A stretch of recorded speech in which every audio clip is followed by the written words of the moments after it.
ya JPac onye afro n'anya ka ada abara mba. This advice na-enye gị ị nwere ike ije aghọta ya kịta mana echi ije aghọta ya maka na ibe na-eme wedata ịghọta ya n'orie ma aghọta ya na awụ ịghọta ya na awụ ịghọta ya na nkwụ ịghọta ya na nkwụ ma aghọta ya na eke ọmụnwa ụtara m nkweris JPac anọ n'ụlọ ọrụ were na-agwa gị jee chọrọ ọrụ erivuo nne m n'isi eri bifo were pụ ya uru dị na ya pụ ọhụm ahịa dị na ya JPac ụbọchị ndị niile na-enye gị ibe ji ekwu ihe nyere gị ndị mmadụ ya nụ ya ibere awụrụ nke gị adịje ha gọfe enweghị difensi gaghị edifendị nwunye ibe a kwuru wee eziokwu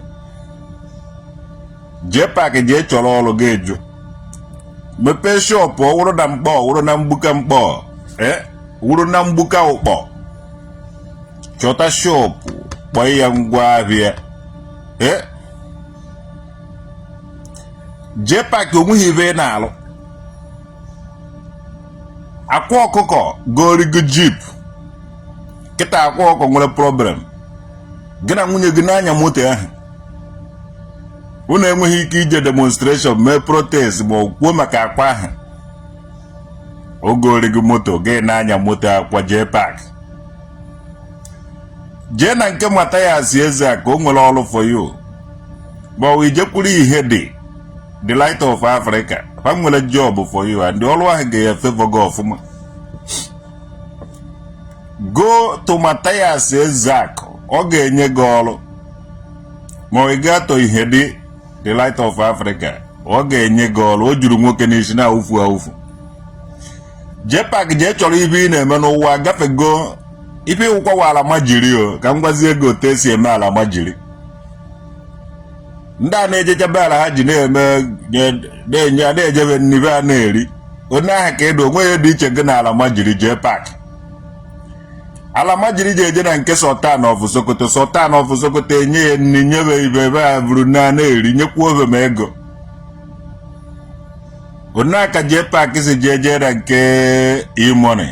ma o jee na nke Green Mangrove osi Mangrove ị na-epiogharị oge ibe anya ụba dị ndụ ị na-epiogharị ibe anya ụba na-enye gị nri na-eme ibe a ụmụ ife anya ụba na-enene gị onye papa anyị na-azụ onye papa anyị na-enye nri mepele na ya ụzọ ya batawa ọ na-abịavu abịa ọ bịa enye ya nri ori ya papa anyị na-achọkwuru ya ego JPac iwu ifele mmewara ọfụ ụkpọ mba ndị ụnụ na-azava ụkpọ mba dike to God who made me and you dike enweghị ike ịmụta ori nri ya gụta ọkụ nwere maka gọba nwere because of you na-akwu okwu na ndụ ọhụrụ na mkparịrị ndị ụgbọ a na-ama akparị ụnụ mana ụnụ mụtara nwa ike ọrụ adịghị ogodo ụmụ nwa bene a ma ụmụ nwa jadu a JPac Mathias Ezak Gospel of Truth ga-enyere gị aka Mathias ga-enyere gị aka o nwere ọrụ o megodo ha ka ị gị na mgbakwa ka steeti na-eche nche ma na-akpọ blọk ma ịmaba tais ị na-amavu tais bifo ọ ga blọs ka ijere macha tais na nke ya ọ chụọ gị n'ọrụ bikos ịmataghị dị tais so achụọ gị n'ọrụ Mathias Ezak ji enyere gị aka ibe ihe na-akwụgharị ị na-eme ndị Igbo ifere ndị Igbo na-eme gị dimkpa na-enweghị ike iti iwu tebụl nri na tebụl ọ na-egbegharị nri eviri ya evi nke eje na nke bishọp ọzọ bụrụ wute akpa agarasịa ma ọwa akpa rice ọmajuoro m rice kpojuoro nye ma tomato ma katọn indomi evuru nye na-ejegharị na-erigbu ogbuo nricha ejewara na nke Pan River steeti wute akpa rice ma ọwa akpa agarasịa ọwụjuoro m ma rice ma beans ma hio ma ndị otu evuru nye na-ara na-eri nriche jewara mbe ndị ebe nje na-ejevuru ivu njewara mbe jowuzaza to God ibe nje evu were na mana JPac ifere na-eme ma ya mere ejighị eje ka gị jee chọrọ ọrụ JPac ọ bụrụ na anya m agwago ndị Igbo ruru 100 million population and if I want to go for evil, you have to go. If you clear your mother, let's see, man, you get Ricatan, Ikonya Jesus evil. If you just Konya Jesus evil, these people are capable of being a good Magana Munyag. Akwa Okuko worth 7 million naira. Go jeep. Ima Bishop also bole nyego more than 7 million naira. All these millionaires in the Suhare, so. All these millionaires, I go banye go nukwe go JPac go na abugari gonna gigi because he won't have structure. In Akwa Hotel Jala, the go no yellow Lembo House. Elolo Lembo House on boy Jedala Hana Hotel. Ne buga ne buga. You may buga hare. Ne Penti House, ne Rembo House, yellow no bo. Angel renovate or what go ya. Ne Rembo House, Angel no bo.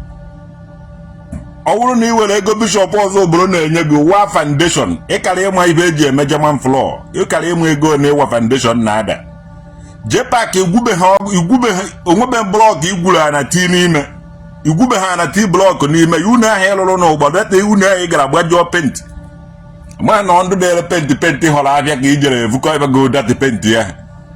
because owo na ego go iji go paint ga he go that kind of paint ezu iwete blue e gba here wete red gba here wete mauve gba here wete purple gba here wete ibe a penti onye penti mmadụ tegicha stock vig penti ibe a penti holavia ibe a penti elefu ibe a so abia ka egbara di Rainbow House aga turn house ga to museum obiko bara ni dire yefu uno ga ndị Anambra ni no ni dire jefu uno JPac ya onye owo na furu uno JPac ya say ya picture send era me jedu uno JPac ya na send na picture man no Nollywood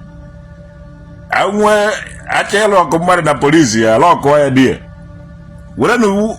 una ga sa vuto ka monument to God who made me a yellow go special house in Anambra